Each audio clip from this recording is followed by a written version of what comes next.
All right, so hello everybody, it's Dr. Anderson Center for Neuropathy and Chronic Pain, and many of you have watched these videos, and these folks here that are with me, I think have watched videos before they came in, possibly.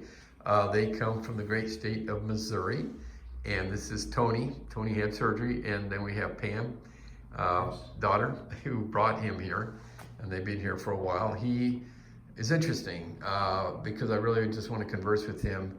He has Parkinson's. Yes.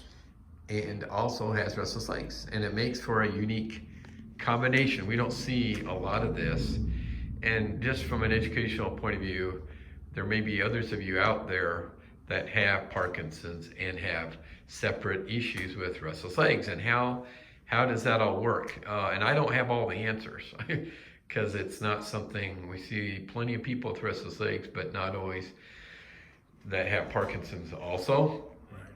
And so he is now, he's now had both legs done.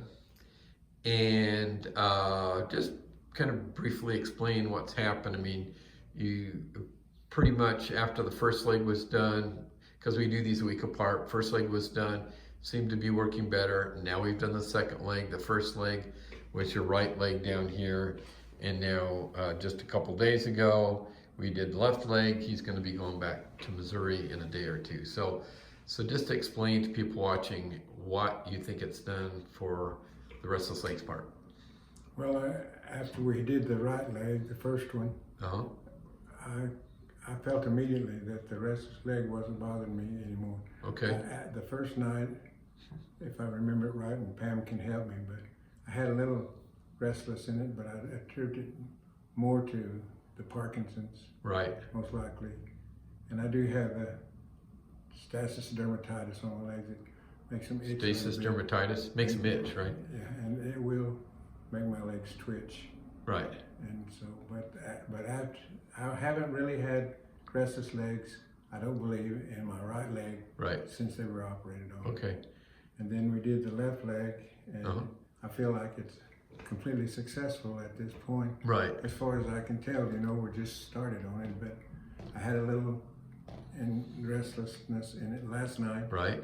And I thought, oh, here we go. Here we go again. Right away, it got settled down, and I slept all night. And Good. Haven't had any more up to this point. So. And that happens with people sometimes, and I've talked about that. I talked to Tony about this. Is you know, any kind of thing, it's just any little head thing at all. When you go into bed, it's like, oh my gosh, here it comes again. It's all going to come back, and people just emotionally go, oh my God, it didn't work, and you could be out a month or two, and sometimes there'll be a little bit of hints of it happening, but it does go away. So, and then mentally, it takes a while for people to just say, hey, you know what, it's not going to come back. I guess it's not going to come back.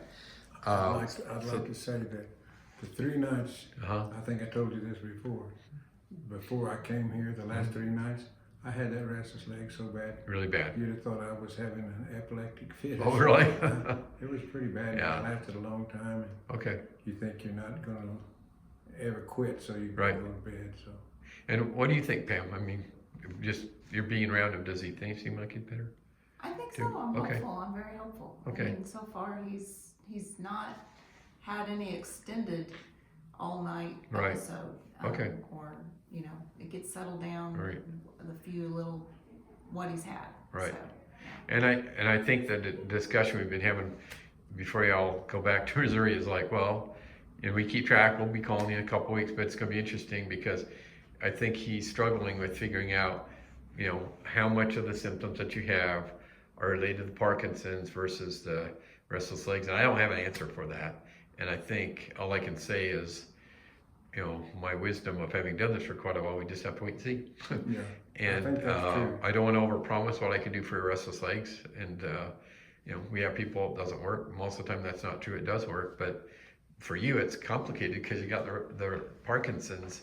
And I think it's really good, and maybe I don't know if we'll have another video or information because you're kind of from a unique group of people that might be, it's easy to lump things under Parkinson's.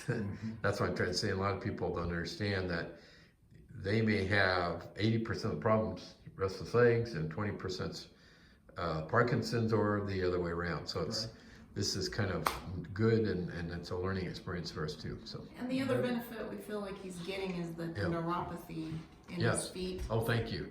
Remind me. He's got feeling back in his feet. Exactly. He couldn't spread his toes apart, and he can more now. Right. He couldn't do it at all. So when we were stroking the bottom of his feet, you got a lot more sensation, which is going to hopefully pay dividends, like with your walking. I know you like to be active, with your balance, being able to feel more, preventing falls. And excellent for bringing that up, Pam, because there's an overlap between the restless legs and the neuropathy, and when we help one, we usually help the other with this too. So and if you're new to this for the first time, I'm just going to pan down here. This nerve is called the common peroneal nerve, superficial peroneal nerve over here, and then we swing over here, and that's called the soleal sling. Those are the 3 tunnels that we opened up to get rid of pressure on Tony's leg nerves. So that's it. Anything else? I'm at this point 100% satisfied. Okay, great. We'll be checking with you in 2 weeks. Hopefully we'll hear the same story. That's what and we all hope it's for. going to be smooth sailing from there on out, okay? All right. Just have faith, and again, I always appreciate y'all coming and We appreciate you. taking the time. I know that's a sacrifice coming here. But it's a beautiful place to come, I guess. Yeah, we've enjoyed the area too. And you've been great to work with, Tony, really good. So any of you watching, please consider subscribing to our YouTube channel. I've got a book about this, research article and stuff, if you want to investigate it for yourself and check it out. And a lot of people do that. I think it's smart. Makes you a better patient the more educated you are about it. Make sure it's the right choice. What's that? There's a book online. Yeah. Yeah, it's called A Perfect Night's Sleep, and you can go on Amazon and find it on Amazon. So, but it's a little bit about a story about why I got involved in this, how I got involved in it, and why a podiatrist is doing this. Because for some people that doesn't seem like why would it be a podiatrist, and explains how I got to where I'm at. So, I don't think I'm here by accident. There's a reason maybe I'm doing this. I like to think that at least. But anyway, thank you guys for sharing. And thanks for watching. If you're watching this on YouTube, and again, subscribe. We appreciate it. Thanks, Tony and Pam. Thank you.